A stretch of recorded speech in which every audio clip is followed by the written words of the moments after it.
Queen Elizabeth, the Queen Mother, was well known for coining the royal phrase "never complain, never explain," which members of the firm have lived by for generations. In the final years of her life, the Queen Mother was often referred to as the best-loved royal thanks to her decades of public service. But behind palace walls, her staff knew her for the clever way she avoided any familial subject she didn't want to speak or know about. The Queen Mother reportedly mastered this ability to such a degree that those closest to her nicknamed her the Imperial Ostrich, owing to her fondness for sticking her head in the sand to avoid difficult conversations.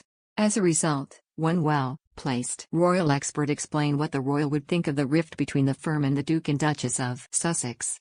As author William Shawcross put it, the Queen Mother wouldn't acknowledge, let alone confront, disagreeableness within the family.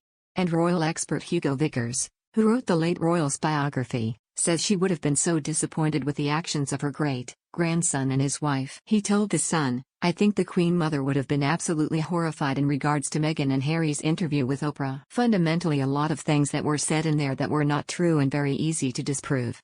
I'm sure she would be very unhappy." The Queen Mother was always someone who, if she were unhappy or saw something she didn't like, she would just blank it out and just wouldn't refer to it. It didn't happen or the person didn't exist. Love the royals. Sign up for the Mirror's daily newsletter to get all the latest news on the Queen, Charles, Kate, Wills, Meghan, Harry and the rest of the firm. Click here to sign up. This was the attitude towards the Duke and Duchess of Windsor. She just didn't bother with them. They just didn't exist to her at all. I think that's how she would also feel about Meghan and Harry. They would be ignored, they would be blanked. You wouldn't have been able to get much out of her about what she thought about them. The late royal expert Christopher Warwick also spoke about how the public viewed the Queen Mother in her approach to confrontation in the family. He told My London, the public perception of the Queen Mother was of this little old lady in her crossover bodices, her floaty chiffons, her feathered hats, but, as we all know, she was an iron fist in a velvet glove, which is why, of course, the Queen was aware of what Mummy would have thought. There is a lovely story that I was told that the Queen and her mother were arriving at some do and they were obviously having words between them in the car, because when the door was opened the Queen Mother had just said, "Darling, who do you think you are?" And the Queen was heard to say, "I'm the Queen, Mummy. I'm the Queen." Princess Diana's biographer Andrew Morton previously spoke to the Mirror's podcast Pod Save the King about what the late Queen would have thought of her grandson's actions and why she would have been supportive if he and Meghan had wanted to spend a few years away from the UK.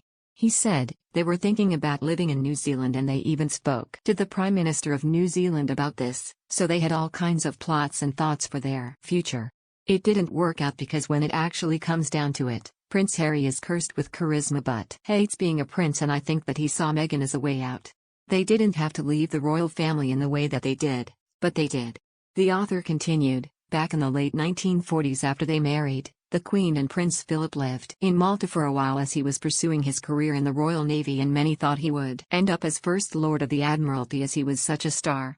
They never thought for a minute that George VI would die so soon, and thought that they would have 20 years or so on the fringes of the royal family.